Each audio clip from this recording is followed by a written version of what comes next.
Welcome to Season 2 of Go Wildly podcast. We are Emily and Heather, two childhood friends who carry a mic into wild places like rivers, trails, and forests, with wild people to host raw, honest conversations about adventure, healing, identity, and the transformative power of nature. In this season, we're centering the voices of people who call Southern Oregon home. Outdoor enthusiasts and outdoor professionals whose lives have been shaped, changed, or are continually influenced by time outside. Come along as together we go wildly. We are recording. Woohoo! Yay! We're back for Season 2. And today on Go Wildly, we are sitting down with Mark Tveskov. Not sitting down. We're going to walk and then sit down. True. Our standard structure is our... Do we need to change our white balance a little bit? It might be... let's see if I can just set it to auto. Okay. Oh gosh, I got to totally remember how to color right cool. now. Yeah, great. Just really I feel like we have kind of an ethereal glow to us. So well, it's the fog. I'm totally okay with it. Yeah. No, it looks good. We have color. Yeah. Like our skin has color. Okay, cool. We're bright and shiny. I did set it to auto, so we should be okay. Perfect. I love it. So yes, we are here with Mark Axel Tveskov. He is an anthropologist, an archaeologist, and a professor at Southern Oregon University, and someone who has spent decades studying how people shape the landscapes that they live in and how those landscapes remember us back. Mark grew up in New England and made his way west in the early 90s and has been rooted in Southern Oregon ever since.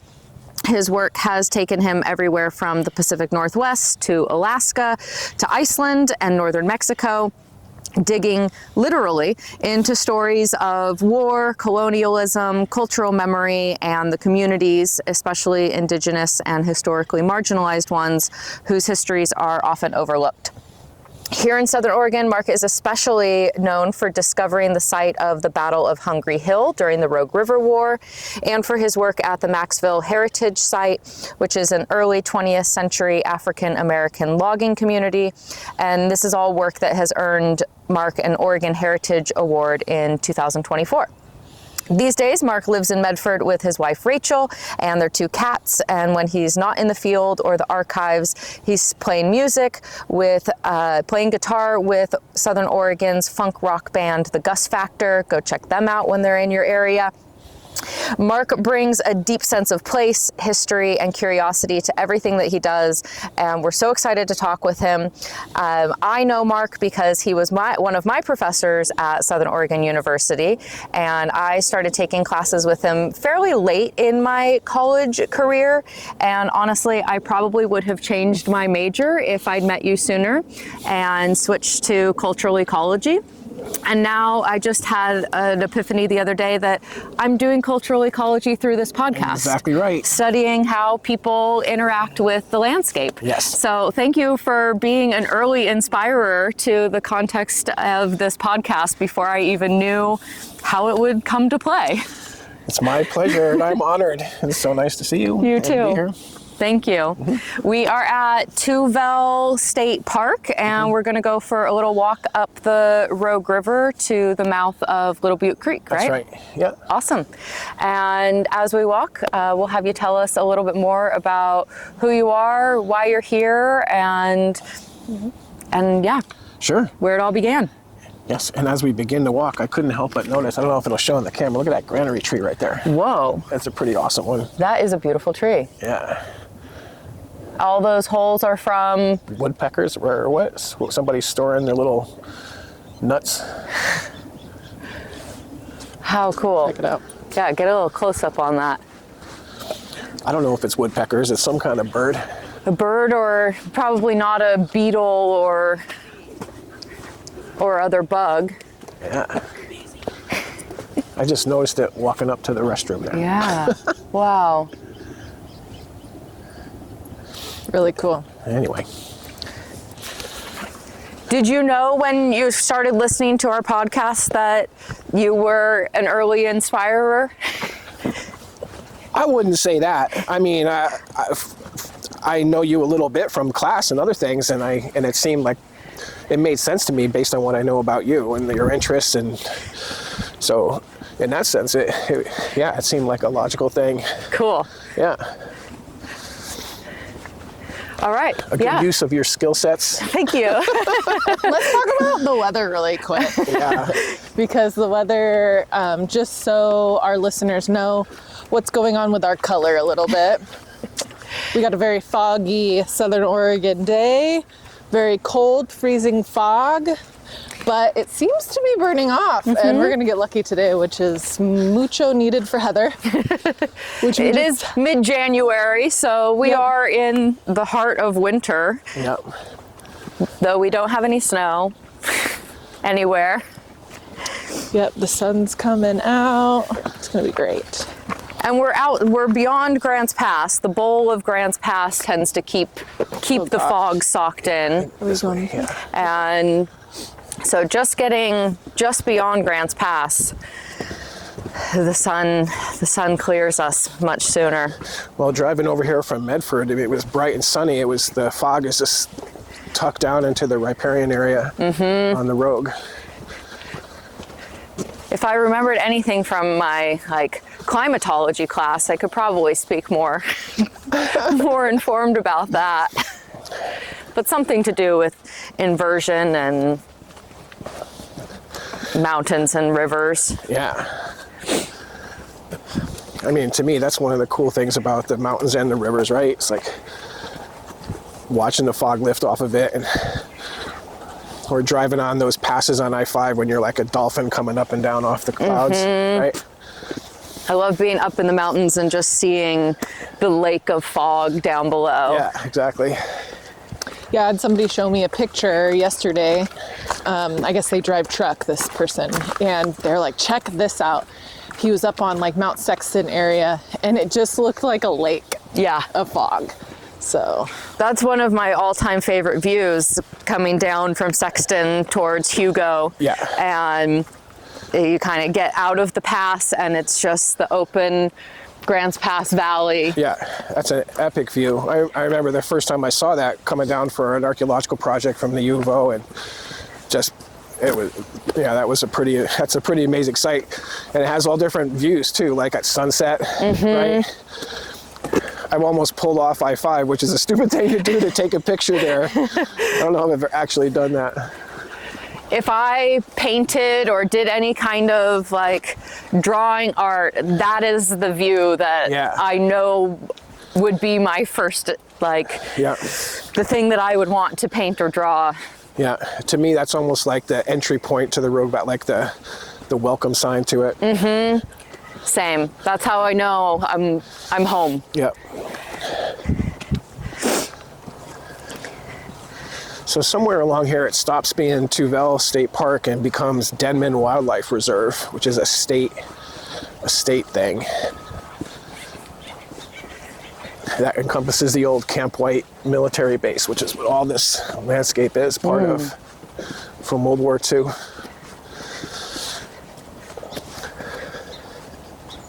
This was a strategic site.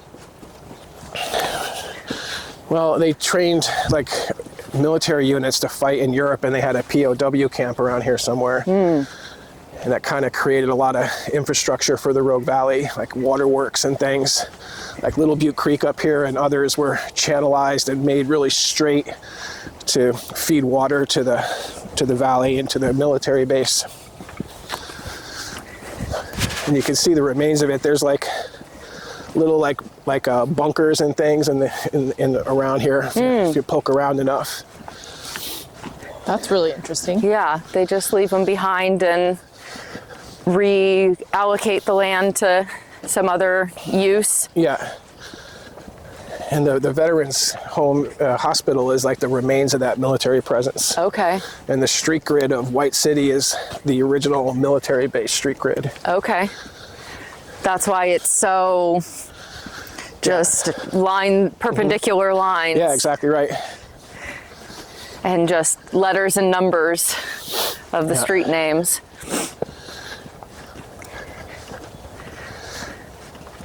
You must have heard people talk about that over the years, like in rafting and whatnot, because like there's a lot of old oral history about that. Like some of the POWs stayed in the valley afterwards, like the German POWs. And during the war, they helped pick pears because there wasn't enough labor to do it. Interesting. Yeah. But they were no longer prisoners of war, or that was their prisoner labor? That was their prisoner labor. Okay. So one time a guy sold me a car at Lithia or something, and he was telling me a story of how his father or somebody told him he remembers that the German POWs were so happy to be here. Like, he remembers watching the laborers come off of a truck, and the guard handed the prisoners his gun while he got off the truck. Like, there was like no drama whatsoever. Wow. They were just doing their thing. Kind of detached from the violence of war. Yeah. Just part of it. Okay, now we're in the Denman Wildlife Area. Yeah. And there's some story with this too. It probably says it right there. Established in 1954. Somebody donated to the land, but mandated to the state, but mandated it always had to be available for hunting. So people like train like their hunting dogs out here and things like that. Huh. Do they have to be contained to a certain area since it's also a multi-use, or that's a good question. Is there a risk of us getting shot? Yeah, good thing Heather's in a bright red coat. We'll just hide behind Heather. Thanks. You'll protect us. That's right. Well, just if we start hearing close gunshots, maybe Yeah. we'll venture back. Or we could set up right here. No, I think we should keep walking. You think so? Okay. If we do hear gunshots, maybe we'll duck and cover. We're in pretty bright colors, so I'm gonna go. we don't look like game. Nah.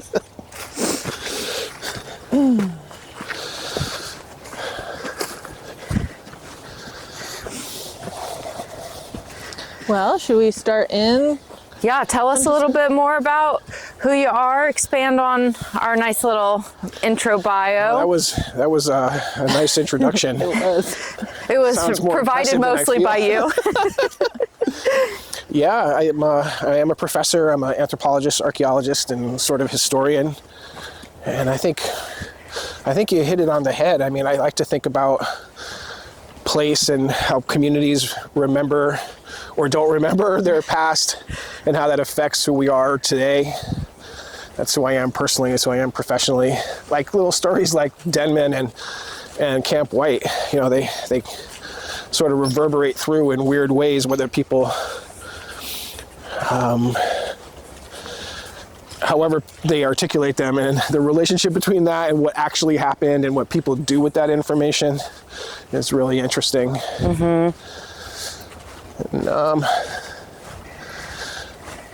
And I've been working at SOU for a long time, since 1998. Oh, wow. Yep, starting to get on. And Have you always just done the same thing, or have you kind of floated around through your specific different subjects? I floated around quite a bit. The through line has always been place, always been memory, always been about thinking about stories that need to be told, I think, and stories that are, and how the other stories are used in the present.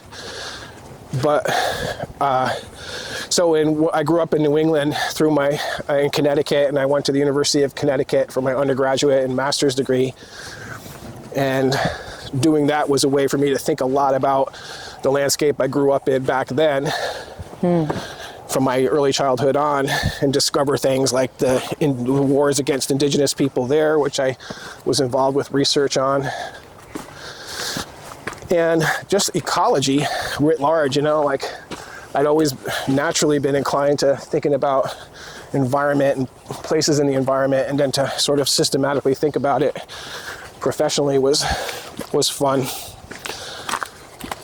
What did that childhood look like that led to that inspiration to get into this subject matter?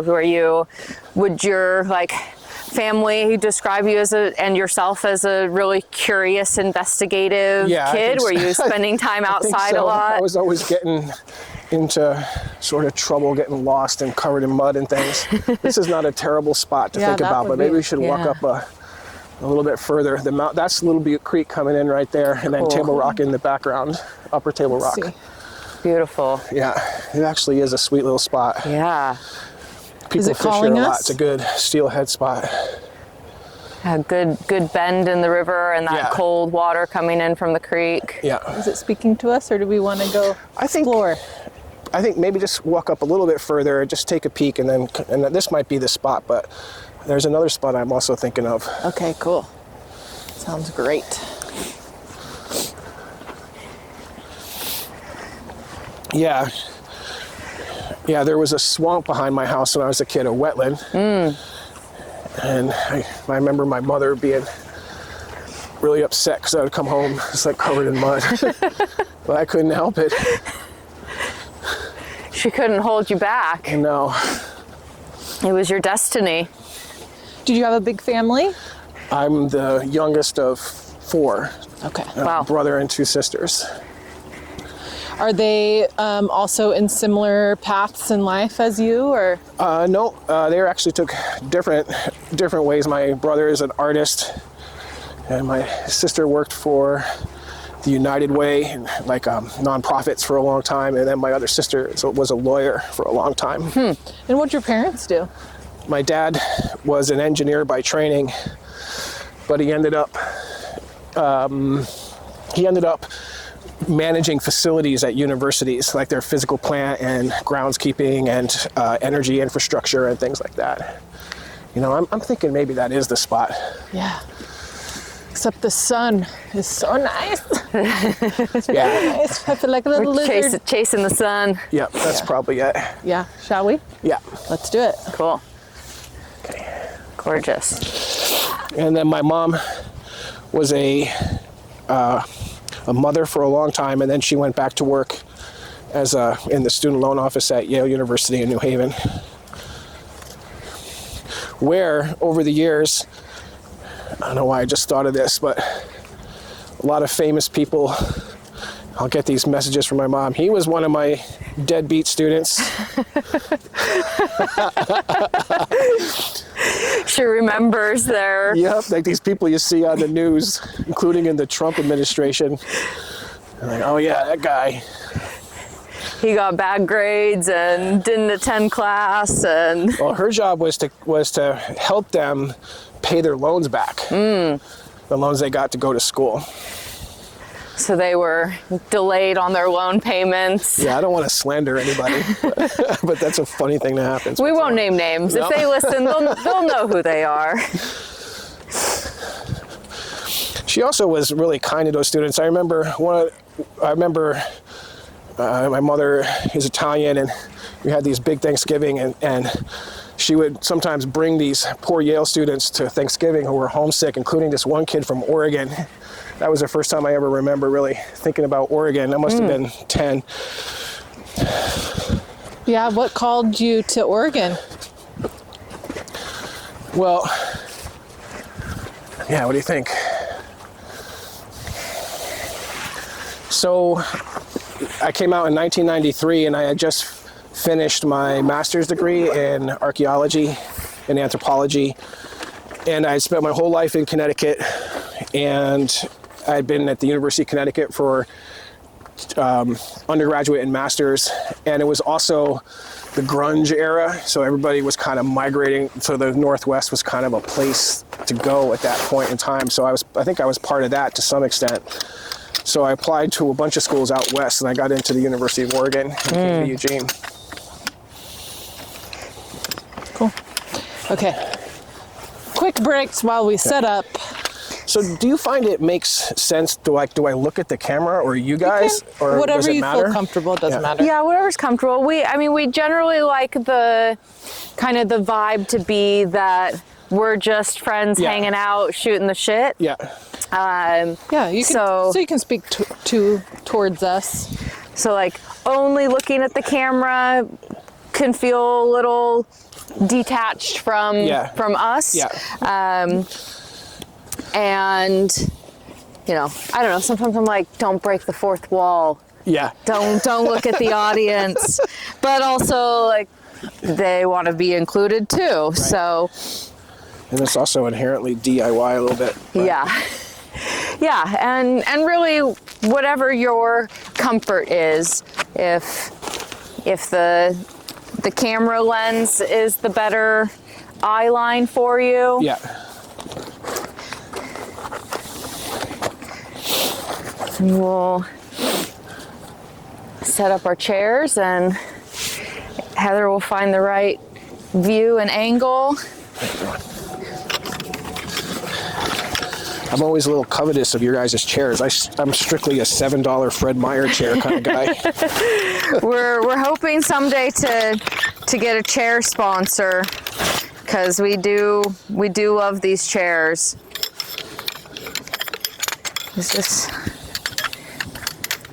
It's got tied shut. Right now, the chair pod sponsor is Bikecraft. Yeah. And my dad. Yep. You know, and I think one of my favorite things about being outside is All right, maybe you I should. gotcha. is Yeah, remembering I'm a pro at that this guy. we don't necessarily need fancy gear Yep. and name brand custom specialized things. Like, granted, we are we would love outdoorsy, that. so we already have these things, Yeah. but just using what we already have. Right. And And then as we grow and we become sponsored, then we can get some nice stuff because they send us stuff. yeah. Has anybody sponsored you yet? Not yet. Not yet. Not yet. That's one of our aims for this year, is to gain some sponsors and really turn this into more of a paying full-time job cool, and yeah. not just a hobby. 'Cause it's Oh, the sun's gonna a be great right in our hobby, eyeball. and it's really what I want to be doing with most of my time. And I feel like there's no shortage of fascinating, amazing stories here. Yeah. And everybody deserves to have their story told. And have a platform for it that is nurturing and interesting. Does that feel? All right, which one is going to be me? You get the center chair. On the spot. Okay. Are we? Sweet. All right. Oh, falling backwards. Yeah. Make sure we don't have too hard of a lean. Yeah. Not too bad. Although Or- that would be a good comedic moment. Yeah, it's always happened is. before. I don't remember which side I'm on. I think this one. I think so too. Is it? Yep, that's the side. All right. How Perfect. Much can How I weigh? beautiful with table rock in the background. Yeah. Yeah, I just kind of got to get a little bit of like a forward Yes. side lean. This is the fire. Yes. Lean into the fire. Cool. We look good. We look great. You look good. Awesome. You're going to have an eyeball, well, some sort of an eyeball on that. Better than me. Okay. Slight eyeball. My nice sleeping bag of a jacket. Yeah. Ooh, Yeah, and the that sun. day. Yeah. Yay. Yeah, that's nice. We got some sun. We may not be looking at anybody. We may just be Talking into the void. Basking. eyes closed Love to the that. sun.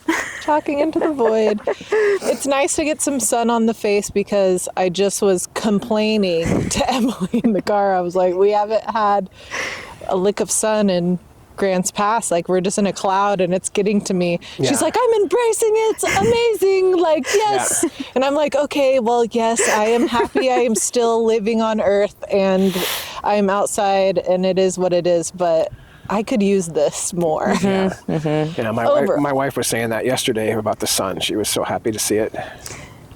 It is a nice. I mean, the sun is smiling and.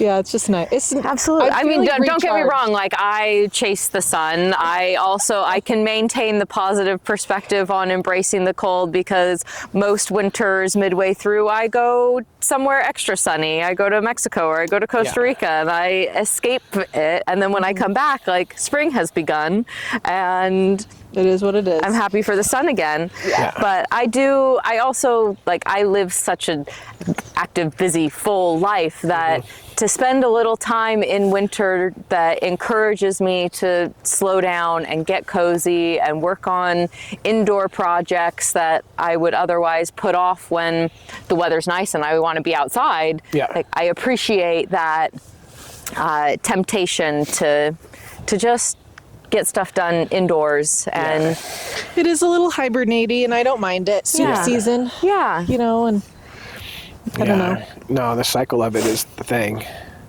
Yeah. I gotta say, I like cold though, and kind of weird. I like fog and cold and dark. I kind of couldn't wait to get into this fog bank and see it lift off the river. It's such kind of makes you small a little bit. Yeah, I would agree. I mean, I like just this little bit of sun. It's like it makes me really appreciate, the change, right? It's not necessarily like, because if I just had this all, like we do in the summertime here, it's like when we don't get a break from the heat and the sun. Right. Of course, it makes me want to go back into the fog. So it's just that change is beautiful, and it's just the change is what I long for. But if we didn't have long periods of either or, I wouldn't appreciate the other. Light and dark, baby. You got to have both. Yin and yang, the balance. Seems like it's also a theme of your show, right? I mean, like the kind of rewilding movement or whatever the term of it is. It's like if you look at fluorescent lights and plastic all day long, and you kind of get disconnected from the cycle of those things, which is sort of a loss, I would say. Yeah. I'm seeing a meme pop up on my Instagram the last week or so of in like 2006 we used the internet to escape reality, and now we're using reality to escape the internet. Totally. I paused on that meme for sure. That was I thought a good one. Yeah, so true. Escape the matrix. Yeah. And I think that's one of the things I love most about being in Southern Oregon is that we have multiple seasons. Yeah. We have the 4 seasons, and then we have the fog season and the smoke season also. And we get so much change and variety in our engagement with our environment. Yeah, we get to see it. You're sort of forced to engage it. There's definitely advantages, I think, to living in a big city or a more suburban or urban area. But here, it's like, if you don't engage it, then what are you going to do? Yeah. That's like another pillar of the podcast. It's like Southern Oregon, and being outside in Southern Oregon, and like, what else do you do here? You get outside. Get outside. There's a reason we live here, one way or the other. Yeah. Yep. So when you came over from New England side, so East Coast, and you made your way to Pacific Northwest, you said you went to Eugene. That's right. That's where you kind of okay. That's where you started in your Oregon roots started to tap? Yeah, that's right. I started as a graduate student at the anthropology department working on my PhD, and I got immediately involved with doing archaeology and historical research with the tribes of Western Oregon. There was an elder at the University of Oregon at that time. His name was George Wasson, and who became my friend and mentor, and he got me involved with some historical research and took me to the coast, and that set me on my journey of my dissertation research, which was on Coos Bay and the Coquille River. Amazing. That's cool. Yeah, we did a lot of different things with the tribes, but among them was we documented these ancient fishing structures in the estuary, these fish weirs that are preserved in the unoxygenated sediments of the estuaries, and they're up to 3,000 years old, and showing indigenous people working the estuary to catch not just salmon but herring and flatfish and a whole bunch of other things. And that was really fascinating work on lots of different levels. That's really interesting. Yeah, I love that.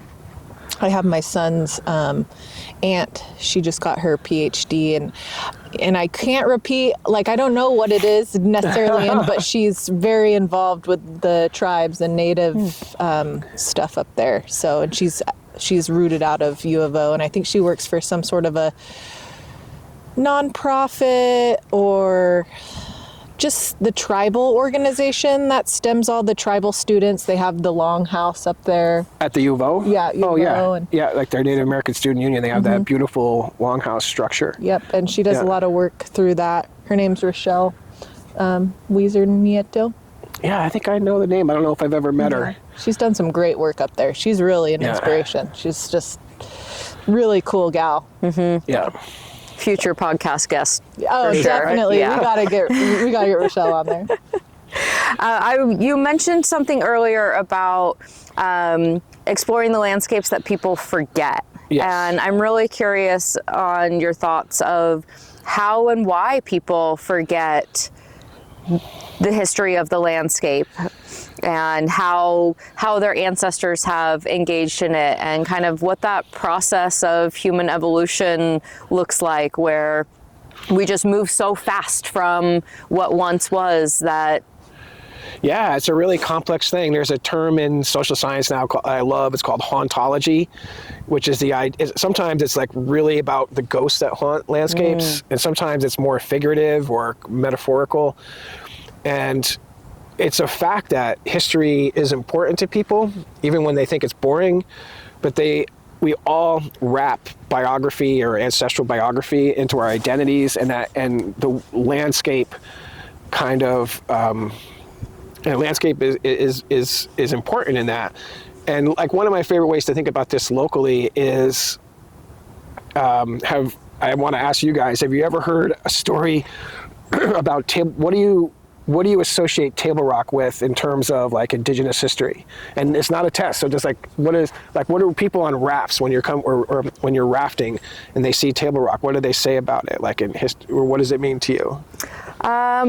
A story that I've heard is that the Indigenous people of this area were relocated to the Table Rocks and like isolated there. Yeah. And I've heard one that then they were like driven off the cliff sides. Yes. I think that's kind of the most prominent story that I've Sure. heard. Yeah, I don't really have I don't really associate it with much. Maybe more of the how they were formed. Yeah, like the geology of it? Yeah, not necessarily the peoples.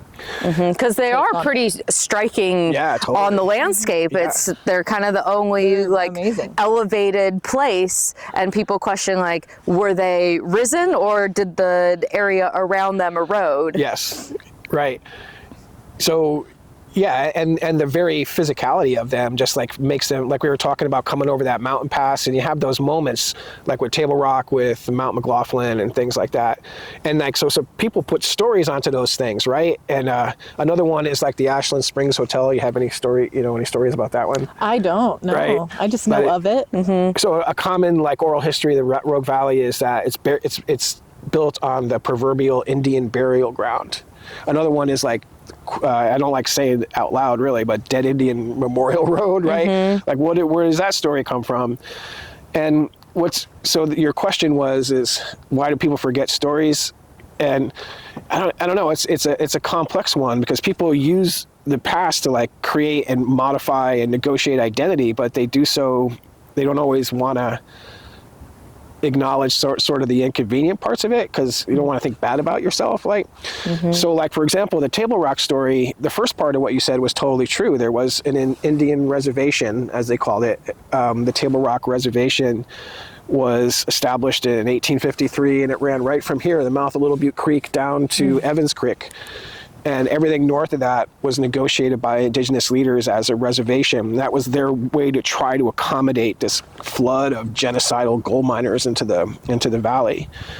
But the other story, there is a story of an Indigenous woman committing suicide that's pretty credible, using the techniques of history, right? Of an Indigenous woman committing suicide rather than succumb to like awfulness.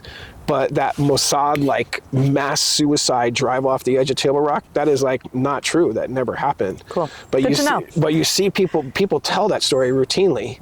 And just like there's no Indian burial ground under the Ashland Springs Hotel. So why do people like those stories? Like that's, to me, that's like an interesting question, and its relationship to what actually happened, you know?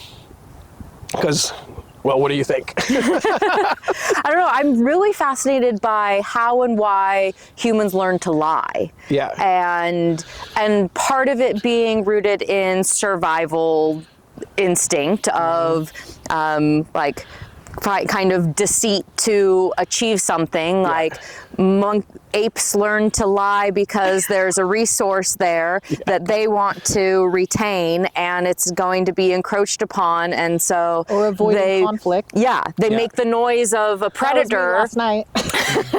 Avoiding conflict to lie. Yeah. Or lying or white lying, right? So fluffing it so it's a little bit to avoid a conflict with another. That's what I was But then doesn't that usually result in greater conflict once the lie is exposed? Occasionally. Yeah. Occasionally. No, it's really interesting. I mean, I think the truth is hard. It doesn't fit the narrative, so to speak. The truth hurts. And maybe lying is harsh because who doesn't do it, you know, right? And I don't know, like on the biggest scale, what was that guy's name? I think he was a former Speaker of the House, Kevin, I don't know. Someone was he said out loud, he's like, the United States has never embarked on a war of territorial aggression ever in its history. Like, just like, is that a lie? I mean, it's clearly untrue, but does he believe it or not, you know? And if it's true to him, if he fully believes it as truth, then it's just somebody else's story that it's not true. Yeah.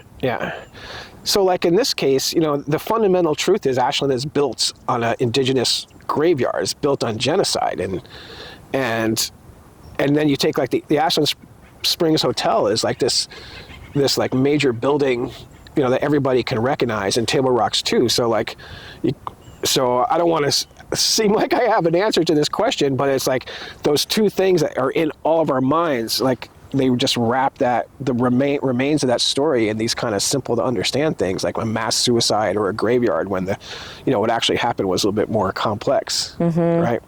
Yeah, the simplification of it, and even if we tend to lie to evade the darker, scarier part, but then also we make up ghost stories essentially to make things seem simpler and also more exciting and interesting, when probably the fundamental truth is plenty exciting and interesting. Or not. Because the fundamental truth, or the real truth, requires you to like know things. Like, and I'm a total learn things. I don't mean, because I'm a nerd. I'm like naturally inclined to like that stuff, but I don't expect that everybody is. So like the subtleties of the story, you know, maybe that's not too, but also the idea that then you have to face some things about, you know, your own privilege and your own reality, you know. And I think that's a contradiction we all kind of live with, is like living this life of pretty incredible privilege on top of like a lot of crazy things, right? That's, that is human evolution, is we only get further by kind of killing off what we've learned from. Interesting. I didn't want it to be all negative about things. No. It's fine. I mean, it's I don't think it's negative. Check, kind of. I'm sitting here reflecting. I'm like, yeah, totally. Like, yeah, for sure. For sure, that is, all of it is, you know, truth. Just like, you know, of like the lying part, or like the covering it up or not uncovering is the truth of it. But it's literally the opposite. I don't know. Who wants to? We're doing a second recording session this afternoon, and we're going to be out at Emigrant Lake, which is a lake that was man-made and flooded a community. And yes, right. And that becomes, again, like a just so story. You know, another way to think about this, like, I know you guys are involved with rafting quite a bit, and you get guests or people down on these raft trips. Like, they're paying money for this wild experience, and maybe they don't get out there that often. So, like, over the years, I've spoken with raft guides and the federal agencies and like and the tribes, like what is the narrative? Like if part of that experience is educational, but like how much do people want to hear like stories that make them uncomfortable when they're paying a lot of money to have like this lovely experience, you know? It really depends on the person. I mean, there are definitely people who come out and just want to know what bird is that. And simple as that. And then there's others that can see, they can see the remnant of a cabin, and they maybe have read a little bit about the Rogue River Wars, and they want to know. And I think that's a great credential for a river guide, is to have geology background, have historical background, to know more about the environment that it is. Be a good storyteller. The truth maybe doesn't make somebody uncomfortable. It kind of maybe it spins it a little bit, given that fluff to. Yeah, because I've had that contradiction in my own sort of professional career, because I run in these circles with like local Indigenous groups, and they're like, oh, we just got the bridge in Portland named after an Indigenous concept, or here's some big piece of public art. And I'm like, well, let me tell you about another massacre that happened, right? I have trouble with that sometimes. Yeah, how do you pick and choose like what part of history? Because history is more than just one single event. There's it's a decades. Matrix. It's a matrix because of everybody has their own account too. And the least reliable testimony is a witness testimony. Yes. Because 10 different people can be at the same place at the same time and see and interpret the event differently. Right. So how do you choose? And especially when you're digging up, not dinosaur bones, but when you're digging up artifacts and history in the ground, and you don't have a written account of what happened, and you don't have a witness story to tell, how do you piece together what happened? That's a question? Yeah. Long-winded, of course, in Emily fashion. No, it's a good question. It's like kind of foundational in archaeology, and like archaeology covers a lot of things. Like, so for example, those fishing structures, the weirs, which are just amazing, and they have like spruce root twining, like with the knots still in them and whatnot. And then we excavate the sites next to them that have the fish bones and shellfish that people gathered. So it's all about context, and and you can also Indigenous oral history reaches back quite a ways, so you provide some context. That gets a little more iffy when you're back 9,000 years or so. Right. But archaeology is all about context. Like a rock is just a rock. Like I get people bringing me arrowheads and things all the time, and they're almost meaningless, unless they're contextualized. So, for example, close to where we're sitting, I used to bring students all the time because there's a pretty significant Takelma archaeological footprint around here, and I knew where there was this projectile point, an arrowhead, and part of the basic lessons of archaeology is like a single thing is just a bauble, something to own and control. But if you leave it in context and it's related to other things and it has the respect of the community and everything, then that's where the experience of it and the story of it becomes more interesting.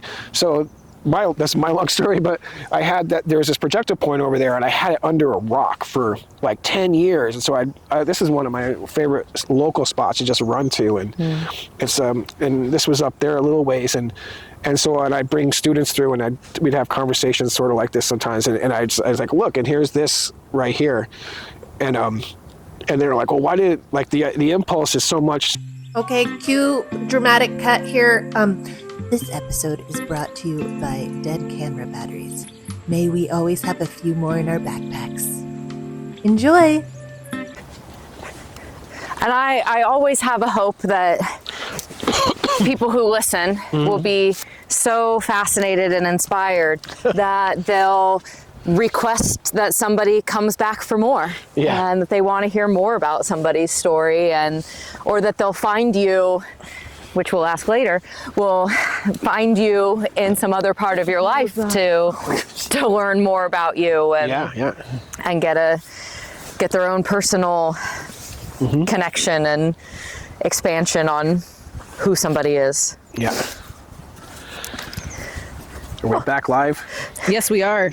Okay. Where's Some equipment malfunction. Yes. I've never had that happen before. Yeah, that was. You didn't fall backwards, but I did it. That's good. Okay. All right, where were we? Yeah, where were we?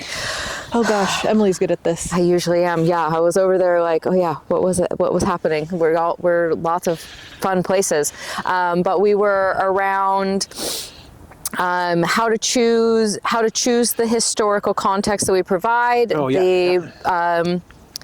The arrowhead. Arrowhead Yes, under yes. the rock and Oh, yeah, choosing and you to were- leave it.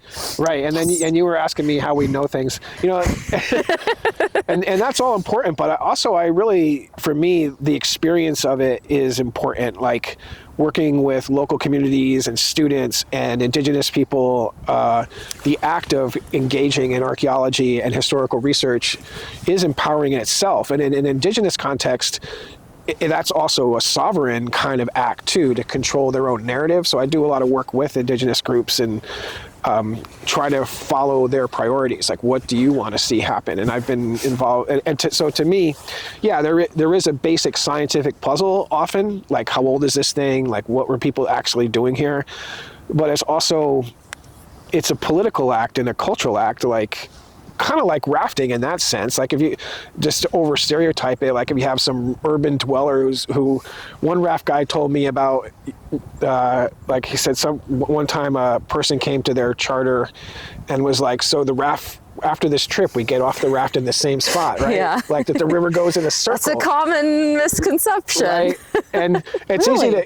easy to like mock that, but it's also a really profound, like, you know, I want to say like, you know, it's a dysfunction of our society. So like, not to mock them, but like to I don't know what I'm saying. So Their only experience with a waterway is Yeah. on a lake where you get Or in a and get out at the swimming same pool or a hot time, tub or or something. but Yeah. a river is a free flowing body of water that Yeah. continues to move, and unless you have a motor, Yeah. you're not going back to your Yeah. an entry point. And to profoundly understand like the concept of a watershed, however you conceptualize it, is so important, right? To thinking about what's good in the world. Anyway, but the point is like the act of engaging, like what if that raft trip is the only time that person ever has an experience like that, right? So it's like the experience is really important.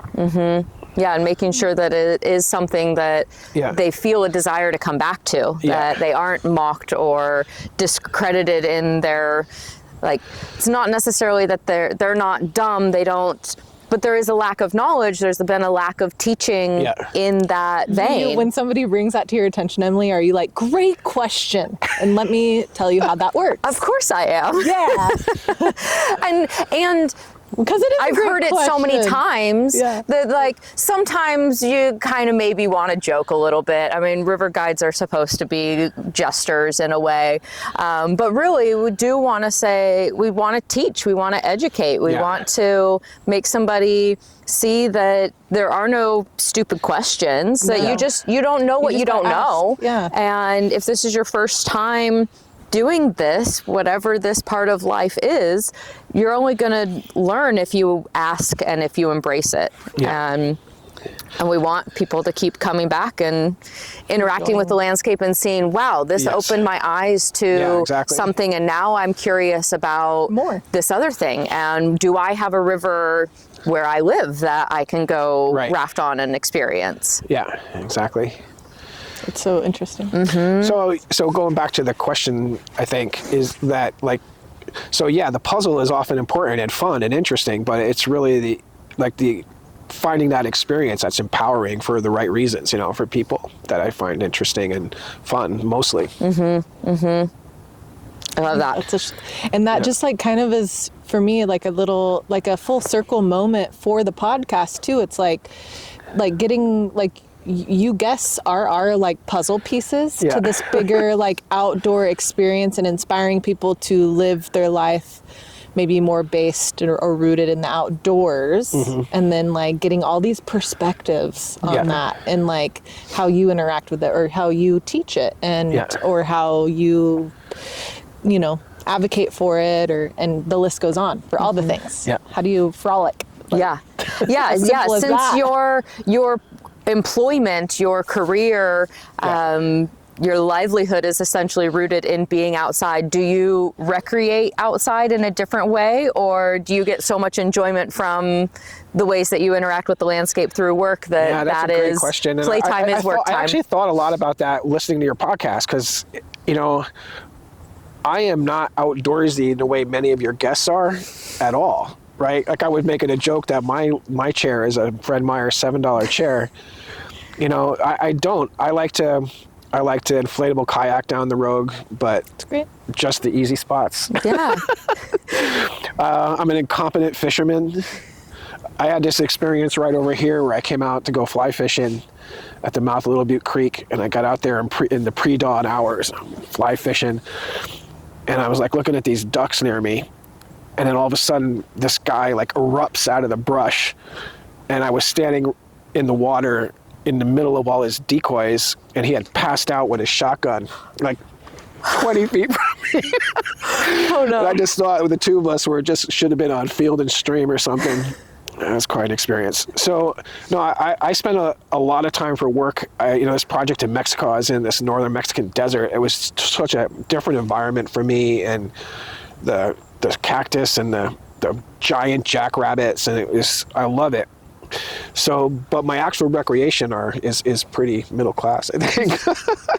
But in some ways, you probably know the landscape and the environment more deeply than somebody who just is rafting on it or going for a hike even. Well, and just there's different spectrums of enjoyment. Yeah, I think one of the ways I think about it is, and I'm again privileged in that my work is fun and rewarding, like psychologically and stuff. So, like, my work requires me to go off the grid. So, like, you're on a trail, like the trail we walked in on, and my work requires me to like ignore that trail. So it's like, take a left right here on a compass bearing, and it doesn't matter if it's blackberry or poison oak or anything.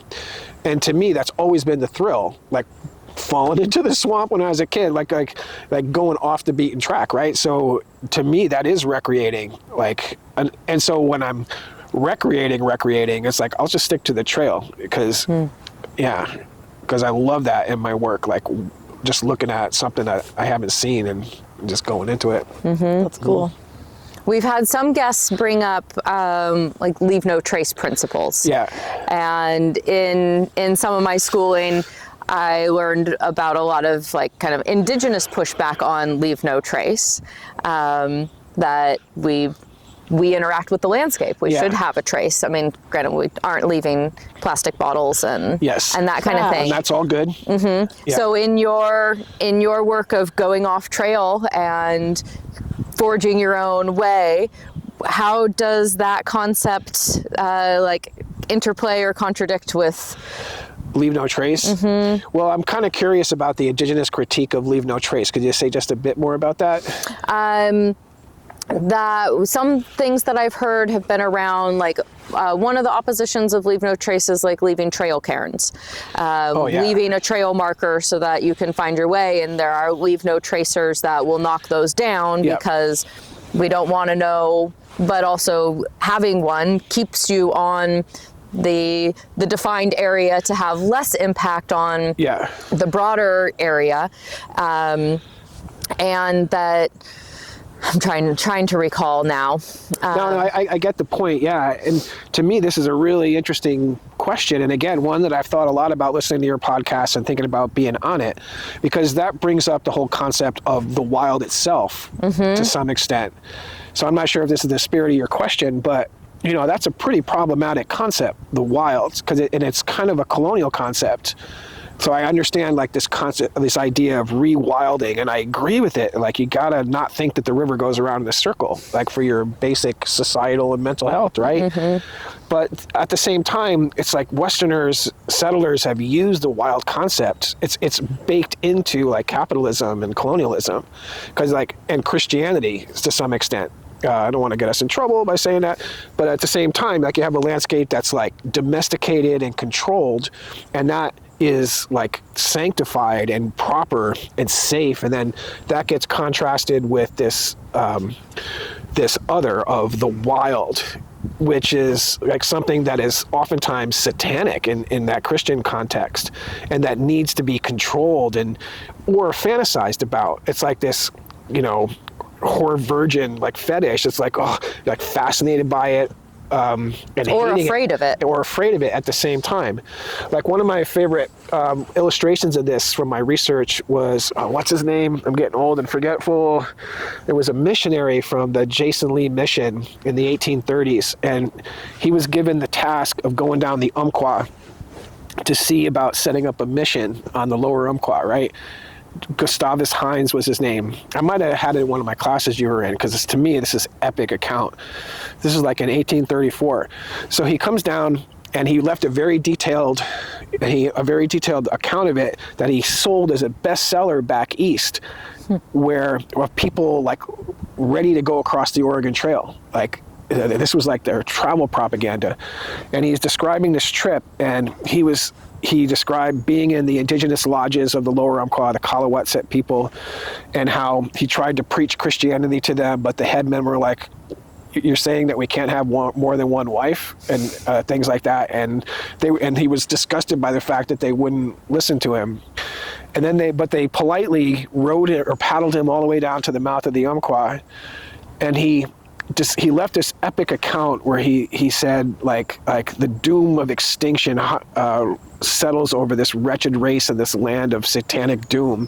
And he's, the stretch like between Scottsburg and Reedsport, that beautiful stretch of the lower Umpqua? Not intimately. It's like, I forget, it's the main road between like Eugene and Reedsport, but, and it's and I remember coming out to Oregon. I feel like I've only taken that maybe once, so. But it's a beautiful stretch of the lower Umpqua with these amazing mountains. And this guy looked at that landscape and he saw like satanic, he was a Christian, like a devout, virulent Christian, and he saw it as satanic. And he decided that he couldn't missionize to those indigenous people because they were dying of smallpox and they were going to be extinct in any case, so it wasn't worth his time. But then he also pointed out that his line was, there was a snug little harbor at the entrance to the river, and that he saw the environment around what is today Roseburg as like ripe for agricultural potential. So by the way, when these people are dead, you guys all come out here and unwild this area, right? So that was a long story. I apologize for that. But the whole point is like this, like the wild is like this concept that people use in the Western tradition, and it's very like problematic, I think, because the fact of the matter is, I think, and I think this is the indigenous critique, is people are always in landscapes, and anthropology and ecology teaches that. To me, the person from Connecticut coming out here, this is like, oh, look at this wild landscape. But after living here and a little bit of knowledge, right, we all know that this is completely a human and modified landscape, and it has been for like 18,000 years, right?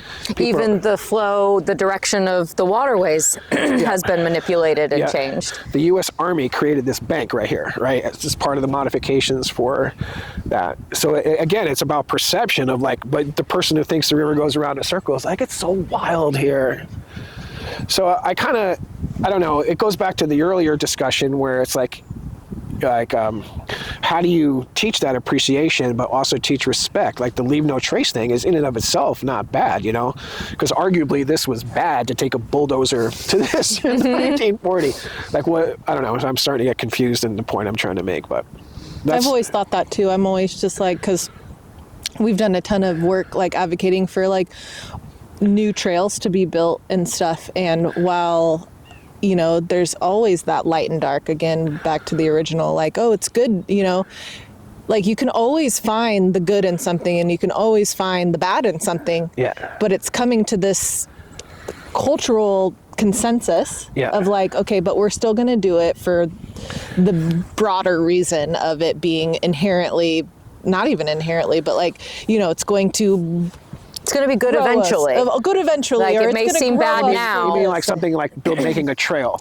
Yeah, but I've always thought that too, going even, I'm always like, well, leave no trace, but we built this trail here. Yeah. That's weird. The concept of like management and conservation are, again, very capitalist and Western, but if without that critique, just accepting it for a second, like humans need to manage the places they're in responsibly, right? So, if there is a need for people to recreate and trail for a million reasons, then yeah. So the question then is more about what's the most appropriate way, the way that does the least harm and things like that. And sometimes we don't know that harm has been caused until years down the way. Yeah. And as much as oh my God, it's a satanic landscape, it'd be much better if it had a strip mall on it. That's satanic. Yeah. That's demonstrably bad, right? But in some ways, the orthodox of the other way, like I know, I don't want to get into a can of worms here, but like don't poop while you're on your raft trip except in a bucket. Like sometimes I wonder about that. I mean, maybe there's sound ecological reasons for that. But I remember I did a field project in San Miguel Island and the Channel Islands National Parks when I was a graduate student, and San Miguel is almost completely bereft of infrastructure, right? It has one little ranger station. It was an amazing spot. And there was a ranger out there at the time, and he regarded himself as the guardian of its wildness. And I remember walking across that island with him, and it was filled with seals and sea lions. And, seals and sea lions, I love them. They're like one of my favorite kinds of animals. But I don't think they're necessarily too endangered anymore. And like we come up to this bay and and he's like, we have to walk 3 miles around so as not to disturb them. And meanwhile, I'm working on archaeological sites that have like 10,000 years of seal bones in them from indigenous people hunting on them. Like, I don't think I think they're kind of know humans a little bit, and us walking past them is not gonna, so I guess my point is like you could take it too far in that direction too, right? I just learned yesterday that raccoons are becoming domesticated in populated areas. That raccoons and squirrels are evolving to have shorter snouts and becoming more domesticated because of their interaction with humans and human invasion of their land otherwise. Yeah. And so they're adapting to more interaction with human. Yeah. Is it bad? Is it good? We don't know. Yeah. they're very cat-like. Yeah. Yeah, they're pretty awesome. Who doesn't want a little trash panda? Yeah. You know what the Spanish word for raccoon is? What? Mapache. Oh, isn't that a great word? Yeah. Mapache. There's a cumbia band in the Rogue Valley called that. Oh, cool. Yeah. I'll have to find them. Yeah. Oh. Do you want to ask our pivotal, the big pivotal our core question? Yeah. So I'm sure you've heard since you've been listening in, but we ask our listeners, like, what was that, like, what was a pivotal moment in the outdoors for you where it was just like maybe a light bulb moment or just like a profound moment that maybe changed the trajectory or rooted you in more to what you were doing, or just any of that? Yeah. I remember this question from your show, and I thought about that too. And it's thinking about the different things that happened. But there is one thing I remember where, like I said, when I was a kid, I grew up in a suburb right outside of New Haven, Connecticut. So it was this weird interface of extremely urban and then New England countryside. And behind our house, there was this wetland that was like a universe to me. Like I remember, like in the wintertime, we would skate in the little trails of ice in the swamp. And I remember like lying on my belly, looking through the ice at like the bugs skittering upside down on the ice and things like that. And I also fished with my grandpa at the mouth of it on Long Island Sound, which was really a profound experience for me. So in a weird way, it was a watershed, even though I didn't know the term back then. But I had this experience, so it was a mixture of suburban use and dairy farms. And I remember there was a spot down the creek, which I just explored the heck out of. And I had a dive mask, a cheap dive mask. I must have been about 10 years old or something. And I remember with my little buddy, we were down there, and the river was pretty big at this point. I'm like, why can't we just go in the river and see what's in the river with the dive mask? And we were like, okay. So I remember jumping into the river or getting into it and then being under the water and then seeing a school of fish in this freshwater little river, and I was like, whoa, I thought it was the coolest thing ever. And then I went home and told my mother what happened, And she freaked out on me. She's like, that water is so dirty. There's all this. And I don't remember the word she used, but basically it was polluted. It was polluted from the agricultural runoff from the nearby dairy farms. And to me, even my little brain at that time, I remember like so profoundly, it really was a contradiction to my brain because my body was like so enamored by that experience. And it was part of this larger experience of that landscape that I grew up in that I loved. But then all of a sudden, it's like being told sex is bad or something, you know? To me, that's what it was like this puritanical response, and it was a serious contradiction. So I think, I mean, that's a little oversimplified, but that is a moment in the spirit of thinking about like why I started thinking about environment and landscape and history, all that stuff put together. Moment. Yeah. I could see that. Yeah. And wanting to see what's under the surface. Yeah. So, yeah. And just another add to it, again, you know, like I did come to Oregon as part of this cultural movement of like, oh, the Pacific Northwest, blah. And in my mind then, as a sort of young hippie, it was like, I didn't know much about Oregon except like Ken Kesey and the Grateful Dead and stuff like that. So I did have it in my mind that it was this wild place, you know, and I love Oregon and it's beautiful, but it isn't wild. It's like as domesticated as New England, just in a different way, you know. It does have this history of like every aspect of what we're looking at is profoundly human modified, right? And sometimes in problematic ways. Do you ever find yourself in a place that feels less domesticated? Well, yeah, right now, as opposed to my office. True. But still being on a trail and like, are there places that are more wild than others? Oh, for sure. Yeah. And I'm not that big of a cynic too. I mean, I love the outdoors. I love wild Oregon. You know, there's a place like Coos Bay, like the South Slough of Coos Bay. I don't know if you know that spot, but that place is awesome. It was like a place where many Indigenous people lived through the colonial period, and it's a national estuarine research reserve now, and they're doing really good restoration projects in there. And you can go up there, and there's like beaver dams, and it's so awesome. Yeah. Sounds great. Cool. But yeah, there are places like that all over the place. Wowza. Yeah. That's so much. Oh my gosh, so much food for thought in this podcast. I'm just like, oh, what? Like I just, you know, sometimes I get bogged down I'll get into a spiral of deep thinking about stuff, and I'm like, well, this, but I got to believe this, so in just my personal life, I keep things like, this is beautiful. Simpleton, like, you know, so I can enjoy it more without going into deeper thought. But then there are times like this, and when I'm like laying in bed, I'm just like, oh, but what about that? Going down the rabbit hole. Ooh, that's just interesting. Oh, what about that perspective?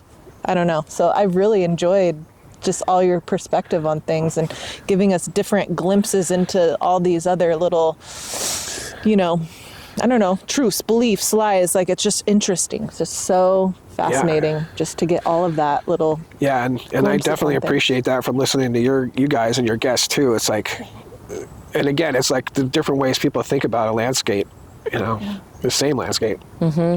Yeah, exactly. There could be 10 people. We could go to the same location with 10 different people and have 10 very different. Yeah. It's so cool. This is what it's all about. You know?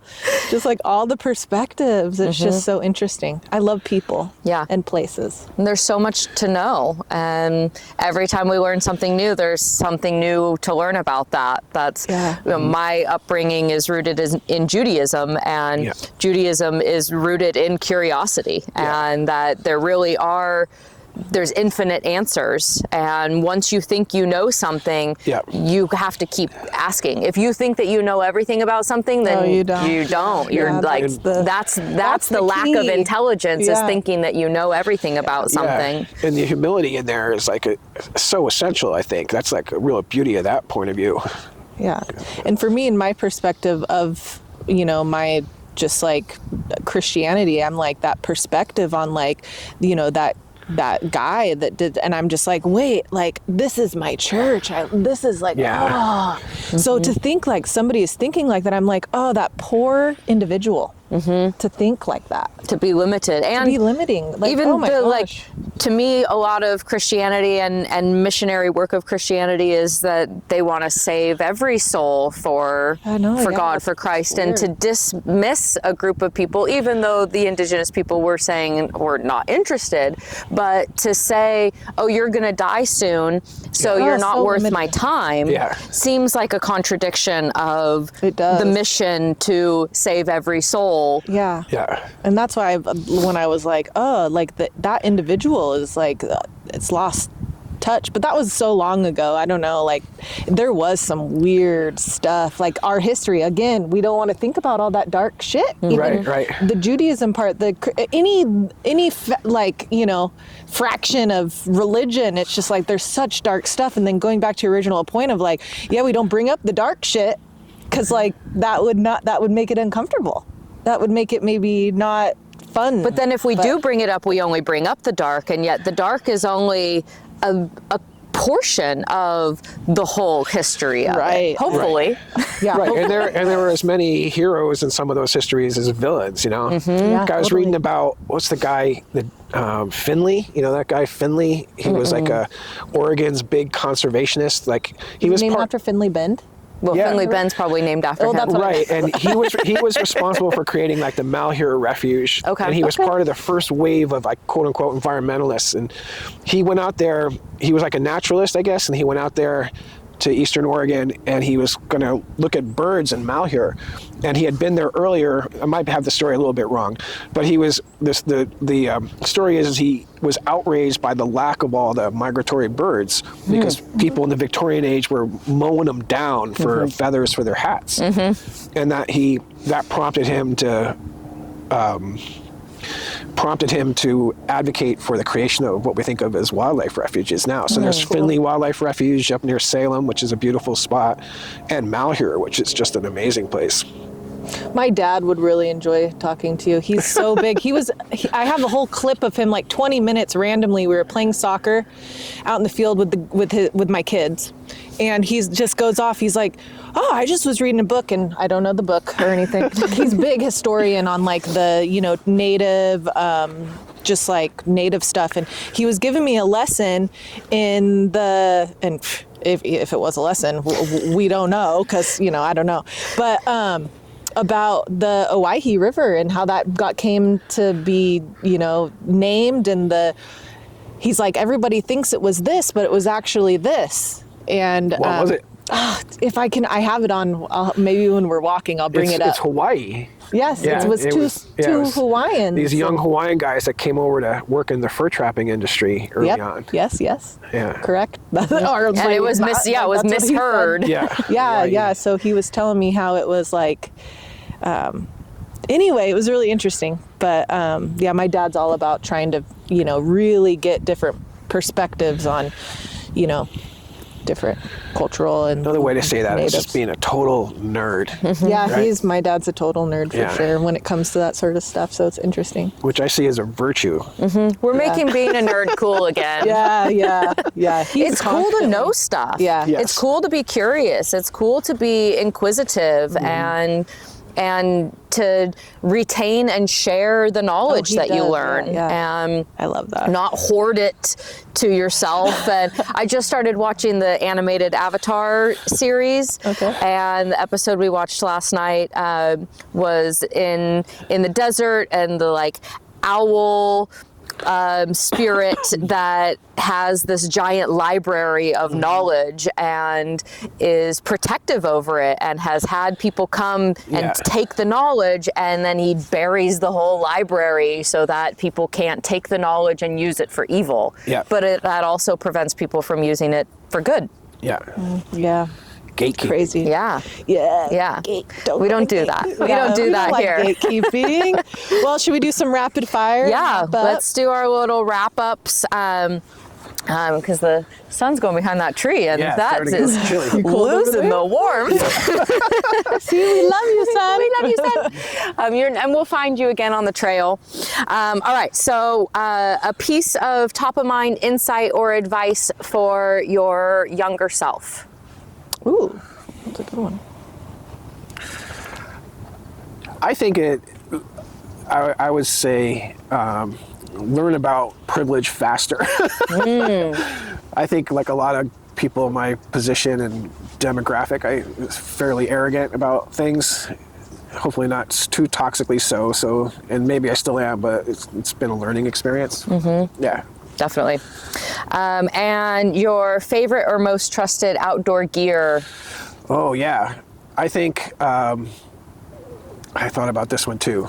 I love my compass, my analog Silva compass. Learning how to use that and get through the woods was like magic to me. So yes. Yeah, I've Love me a never learned compass. how to, My dad taught me how to do the compass. I'll show you. It's magic. Yeah, it's right? really cool. and it's just like And it's earth, practical. earth magic. Yeah, and it might save your life sometime. And recommendations for outdoor life in Southern Oregon or beyond. Oh, well, I love this spot. I love like the idea that I can get in my car and my wife and I could go from Dodge Bridge to Tuvell in an afternoon with zero planning is just lovely. So this is one of my favorite outdoor spots. And like I said, the coast, like Boardman State Park or South Slough and Coos Bay. Yeah. Awesome. The lava beds, like out there. Ooh, that's Malheur, Steens. Okay, I could just go on all Steens. day. Yeah, I know. I love that area too. Oregon really is full of spectacular landscapes. I think one of the most coolest spots for me historically, do you know Mount Bolivar? You ever been up there? It's like the Not yet. tallest peak in Coos County, right on the, I guess, Douglas County, Coos County line. And there's an old fire lookout on the top of it, and you can go to the top of that. It's like an hour hike straight uphill. And I've camped there a couple times, and there's like no artificial lights, 360 degrees horizon with no artificial lights. Yeah. Awesome. True darkness. Yep. Yeah. And when your body expires from this plane of existence, how do you want to be remembered? I don't know. It's probably not much at all. I guess you can only hope to do some good in the world, but I don't want much memorialization, I don't think. Even though you're in books and awards. If that information is useful to somebody, great. But as a person, I don't really care. Great. And if people want to find you or learn more about you or work with you, where can they do that? Well, I'm a teacher at SOU, so students there could take my classes and hear these kinds of stories. Highly recommend. I've published some articles about the Rogue River War. I'm working on a book about the Rogue River War, which will hopefully come out before I'm dead. And yeah. Do you have any other books? Have you written any other books? I published a book that was an edited volume on archaeological and anthropological studies of battles of Indigenous wars across North America. That came out a couple years ago. It's called Beyond the Battlefield is what it's called. Cool. Because I got to get it from my dad. Yeah. Okay, yeah, you might like it. It's got some Will you Rogue sign River it War for me? stuff. Sure, 100%. Yeah, he loves all that. He reads everything, so I'm excited.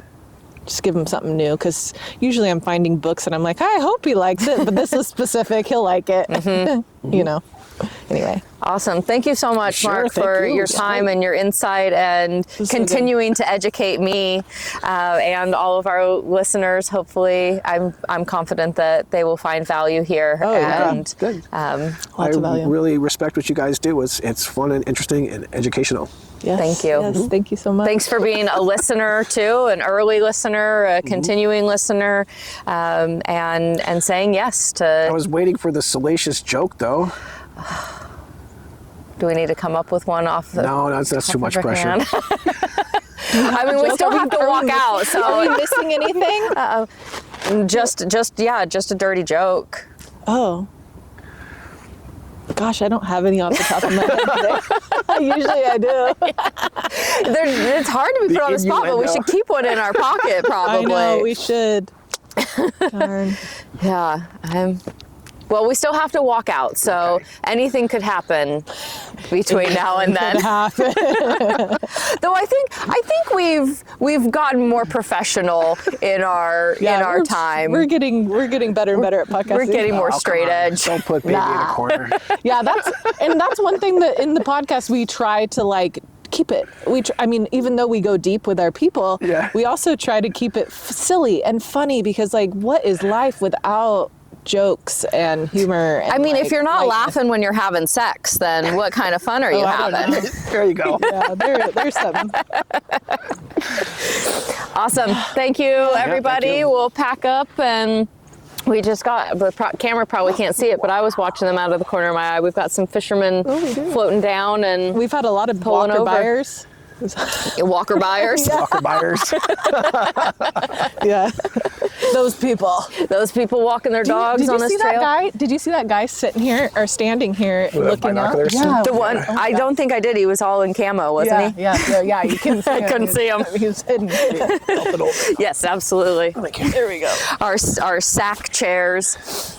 Yeah, you really get leaned in. Yeah. Get real comfy in them. Go find some more sun. Spot. Yeah. I want to come back here again. This is a gorgeous view. I'm guessing this place gets busier on a warmer, sunnier day. You know, it used to be that a lot of the Latino community in Southern Oregon would be out here, like families of them, and that was like a spot for a while. I don't know if they still do that. You could wade into the river a little bit. Yeah, it feels like a really safe place to go swimming. There's a rope swing right here in this tree. Yeah. It doesn't look very well. It's not very deep right now, but really a nice spot. And is there the other side of the river? Is that private land? Yeah. Okay. It's private land. Not accessible to the public. No, there's a couple of spots I think you can get down there, but that area, there's like a lot of big old estate houses, like the old money in the Rogue Valley, like have their branches along the river there. I am always amazed that there is a surprising amount of money in the Rogue Valley. Yeah. Girl. Like Belushi's ranch, it's like right up here a little bit. Okay. Yeah, and that's where, what's her name, the dancer, Ginger Rogers. She had her place somewhere near here. There's people have a tendency to think that Grants Pass is just, or that Southern Oregon is just like, wilderness and podunk or something, but there is some discreet luxury out here. Discreet luxury. I like the sound of that. And that's part of why we're really focusing this season on the people of Southern Oregon and the stories of Southern Oregon, to kind of hopefully change the narrative a little bit about what's here, and not necessarily to invite more people to move here. I would like that. Yeah, as a real estate agent, Heather would love that. Or more just to have people who already live here embrace it more and see more opportunity for themselves here, and maybe move within the valley, buy a new house. Well, I would just locally. hope that people moving here have, good intentions, are rooted in the outdoors, and that are aligned with me, and that's why we will link. Yeah. So that's really it. That we're attracting the right kind of people for to growth and stuff like that. Yeah. More people who love this place for what it is and choose to be here. For good reasons, not just because it's cheap and they can sell their million. It's not cheap, yeah. But if they can sell their $1 million home somewhere else, and they do that. Yeah, that is a thing. Get in there. I love the fact that you pretty much have to at least be a little bit of a hippie and a redneck to be here, or else, you just have to be. Yeah. All the good parts of those stereotypes. I've heard a new term for that, the kind of the hippie redneck collision of being a green neck. A green neck. A green neck. There's that, my dear. Thank you. Thank you. Okay, we did record. So awesome. It all worked. Just second season back at it. Yeah, this is Working out our the kinks this is our again. first official Nice. recording session of this new season. And what's the turnaround time? Start putting them out. We are planning to release our first episode of the new season on February 4th. We have 2, maybe 3 episodes already in the queue. And I think that last year we weren't very consistent with our like release day, and like we weren't doing every week or Yeah. We was- were at first, and then it was just like, it was just got kind of to when be we a lot. could. So we're gonna we'll just kind of see how it feels. it feels. Part of this is that we want it to feel good for us too. And since we're working on it becoming more of a full-time job, we want to treat it as such. Yeah. And also, because it's not a full-time job, we do have other jobs. Yeah. So It's a delicate balance. yeah. Again, as such as life, a delicate balance of all. So it may be once an episode a week, it may be every other week, it may be every 10 days or so, but you could probably expect this episode to be out, if not by March, then beginning of March. That sounds good.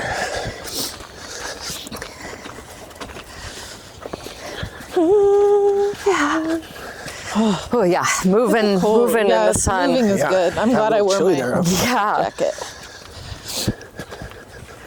I mean, we were talking earlier about appreciating the fog, appreciating the season, though I did say to Heather that I have practiced acclimating myself to the cold more.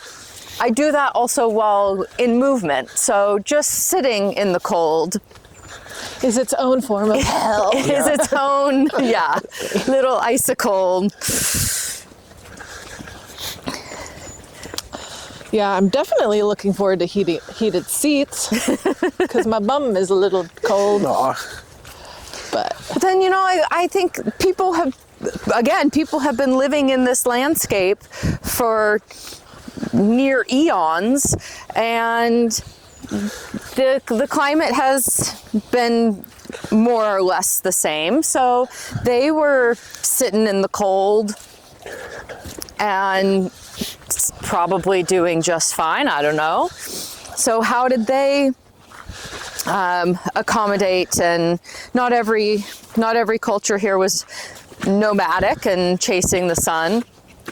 So people were living here in this cold long before we were, and they didn't have heated car seats. And I think we're spoiled, privileged. I think people just get used to it. You know how like when you're camping, you get used to being dirty. yeah, It's just love like that feeling. it's like what you're used to a lot.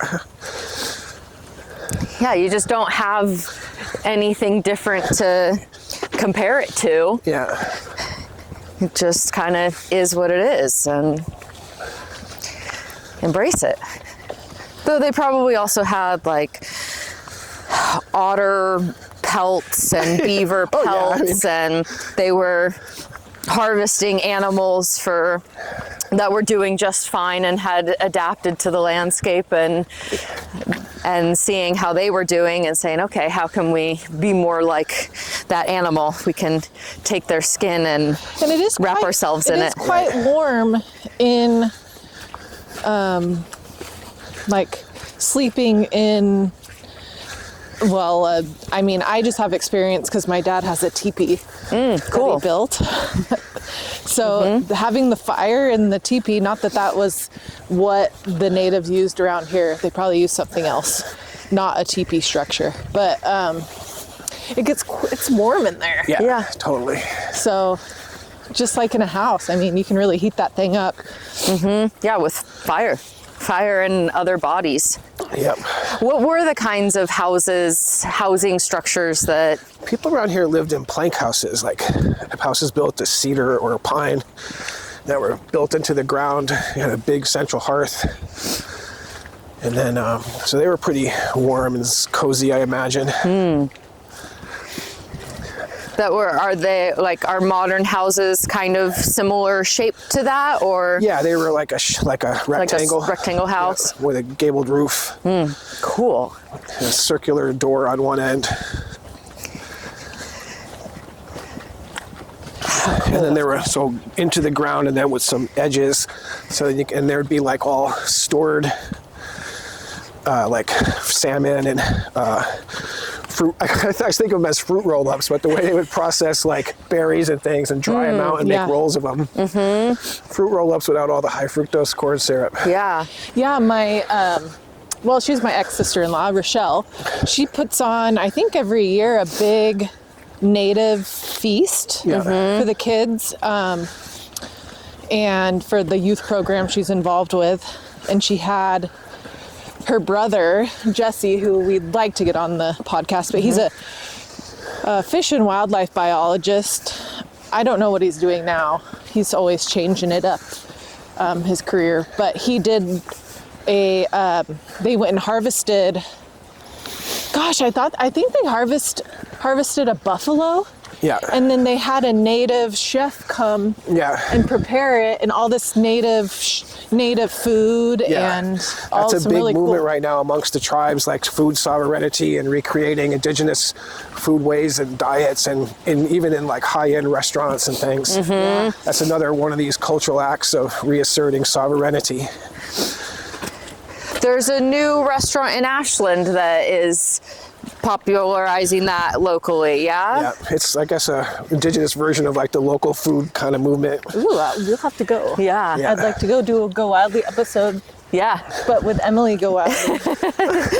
Yeah, I've seen really good reviews on it, and the Ashland food scene has changed so much since I lived there, and I want to do an Ashland food day and go trail the new places. I would love that. Yeah, me and Asia like for sure. Yeah. Oh yeah, we have to get Asia involved. She's the food expert. I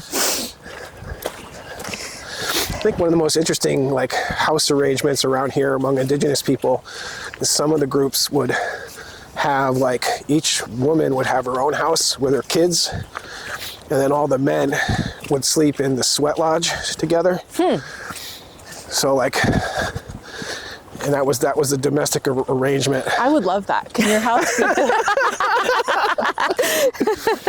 But each woman had their own. There wasn't like communal women house. No, Well, no, maybe- like the families had their own houses, like with a woman, but and I'm sure the man was there quite a What bit. about lonely women that don't have kids? Do they take on Even better.